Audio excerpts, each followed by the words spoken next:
Você, como um grande estudioso, eu sempre tenho essa curiosidade, no caso dos UFOs, por que que eles, na grandiosa maioria, sempre aparecem em lugares muito afastados, assim, em matos, é muito raro ouvir falar alguém assim, no meio da Avenida Paulista aparecer um... É raro ou não? É raro, mas já aconteceu. Por exemplo, um evento ufológico do qual participei recentemente, aqui em São Paulo, inclusive em abril, eu consegui buscar da minha cidade, né? Eu sou natural de Curitiba, um evento de 1954 com fotografia. Porque em determinado dia desse ano, né, 1954, em torno de 11 da manhã, começaram a avistar 3 objetos, né? E aí chamou a atenção do pessoal do centro da cidade, tem fotografia de as pessoas na rua olhando para cima, e dos 3 objetos, um chegou bem perto do centro da cidade. E foram tiradas umas 3 fotos, uma delas tá nítida. Quer dizer, isso já em 1954. Ou seja, não tinha como confundir com outro objeto, talvez hoje em dia pudesse ser confundido. Então é raro, mas acontece. No centrão de Curitiba. No centro. Dá para ver nitidamente, a foto que eu peguei de jornal da época, a qualidade não é boa, mas dá para ver nitidamente que ali é o centro da cidade. Inclusive, a matéria do jornal da época comenta que os comerciantes fecharam as lojas, tal. Deu um pânico já. Deu um pânico, aquela coisa completamente fora do normal. Sim. Né? Mas voltando à sua pergunta, são 2 coisas. Tem áreas deles que são de maior interesse, né? As áreas de serra, né? Amazônia, algumas regiões do litoral brasileiro. E outra coisa é o seguinte, eles ainda estão, digamos, se escondendo um pouco, né? Então, se quisessem se mostrar, simplesmente, né, aquela clássica pergunta, quando que eles vão pousar no Jardim da Casa Branca, né? Esse tipo de coisa, né? Não, tudo indica que para eles não chegou o momento ainda, né? Então eu acho que por isso eles não fizeram, porque o dia que fizer é a coisa, né? Ninguém segura mais esse tipo de informação que ainda querem segurar, né? Como aqui fala no seu livro, depoimento de pessoas comuns e idôneas que vivenciam fatos extraordinários. Porque eu acho que o que é interessante a gente falar sobre isso aqui, que o seu livro demonstra de uma forma bem clara, os governos ou a grande mídia sempre vai mentir sobre isso. Eu tenho um feeling bem certo sobre isso.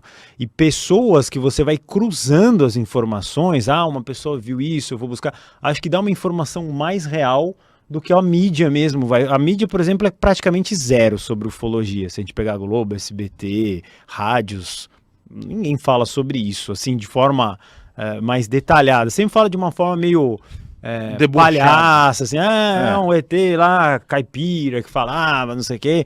Então, acho que pessoas idôneas, que não tem nada com que ganhar, inclusive, nem fama, tem um testemunho mais verdadeiro do que isso, né? Então, é esse trabalho que você fez aqui nesse livro.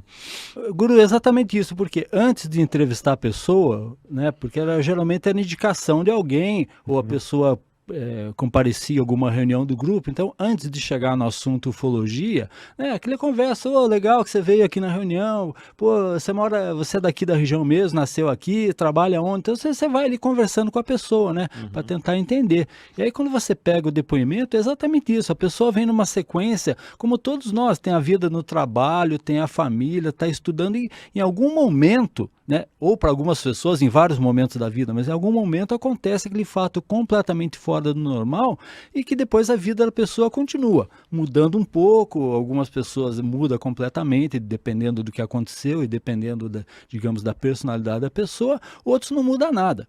Por exemplo, o Travis Walton, que já veio ao Brasil, né, que é um abduzido famoso, em 1975, nos Estados Unidos, eu li uma vez uma entrevista com ele, embora ele tenha publicado o livro, ele declarou o seguinte, ele foi abduzido, mas ele não se tornou, digamos, um estudioso da ufologia. Sim. Ao passo que outras pessoas, às vezes, só de ver uma coisa simples, uma luz misteriosa, tal, acha que é. O cara já começa o interesse e passa a ser estudioso do assunto. E eu me tornei estudioso do assunto sem nunca ter visto nada, né? O que eu vi foi posterior, né? Isso é curioso. Mas aí que tá, a foto de Curitiba, cadê essa foto? Cara, eu acabei pela correria, tá, pela pressa, assim, eu não trouxe nada, mas você acha, se eu colocar no Google UFO em Curitiba, 1954, você vai achar. Vamos colocar já aqui, Coloca então. aí, vamos ver. Falando em imagem aqui, eu achei a imagem do OVNI de Curitiba. Eu acho que é essa. Parece. Ó, dá uma olhada, vê se é essa. Pro Mauro. Exatamente essa, exatamente. É isso, né? É uma imagem boa mesmo, a gente vai colocar na tela depois, a gente põe ali. Mas é uma imagem bem nítida, né? Dá pra ver que é uma imagem antiga, talvez de jornal mesmo, mas é bem interessante que é um discoide, né, mesmo aqui. Meio metálico, parece, tá vendo? Sim. Tem uma aparência meio metálica, é bem interessante. Bem no centro de Curitiba. Centro de Curitiba, 1954, e no mesmo, acredito que no mesmo jornal que publicou essa foto, publicou a foto das pessoas na rua olhando para cima. Né? Sem pena. Então tava lá, né? Tava lá o objeto. Antigamente tinha mais avistamento ou recentemente? Ou tanto faz? São fases, né? A gente vive uma época complicada porque a gente não sabe se tem mais avistamentos ou mais divulgação. Né? E também muita fraude, que hoje em dia ficou fácil de fraudar. Mas, assim, estudando ufologia, que a gente sabe, existem épocas. Né? Tem um fenômeno na ufologia que se chama onda ufológica. Nada mais é o quê? Numa determinada localidade, numa determinada época, né? Pode ser por dias, por semanas ou meses, o número de avistamentos sobe bastante. Por exemplo, a própria noite oficial dos OVNIs, ela tá dentro de uma onda ufológica. Né? Não é apenas o 19 de maio de 1986, né? Tem antes e tem depois. O caso Varginha, idem, está dentro de uma onda ufológica. Aí você vai pegar a onda ufológica, por exemplo, na Bélgica, final de 1989, início de 1990, OVNIs triangulares especificamente, aqueles com uma luz em cada ponto e uma no meio, né? Você vai pegar Washington, 1952, se eu não me engano, né? Por vários dias, objetos ali à noite, então tem várias. Então eu acho difícil, porque a gente não tem um estudo. Imagina se você tem uma onda ufológica na Amazônia. Você tem a Operação Prato em 1977, essa está documentada. Agora, e aquilo que eventualmente não foi documentado? Né? Diz que o interior do Nordeste, a Paraíba especificamente, outros no Ceará, tem lugares lá que o pessoal vê muito, né? Mas acaba não sendo registrado devidamente, né? E na hora que esse possível extraterrestre mais parecido com os humanos entrar nas redes, já pensou todos os canais do YouTube transmitindo uma única coisa? Ao mesmo tempo. Que louco, né?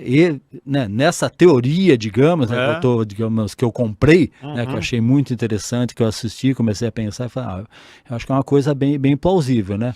Analisando tudo isso, né, o acobertamento que vem desde 1940 e pouco, 45, 47, analisando como é que está a humanidade no momento, falei, é mais digamos, um achismo, mas baseado em algumas circunstâncias, digamos, né? Porque tem cara que eu vi cara falar, em 100 anos os extraterrestres vão se mostrar, pô, legal, né?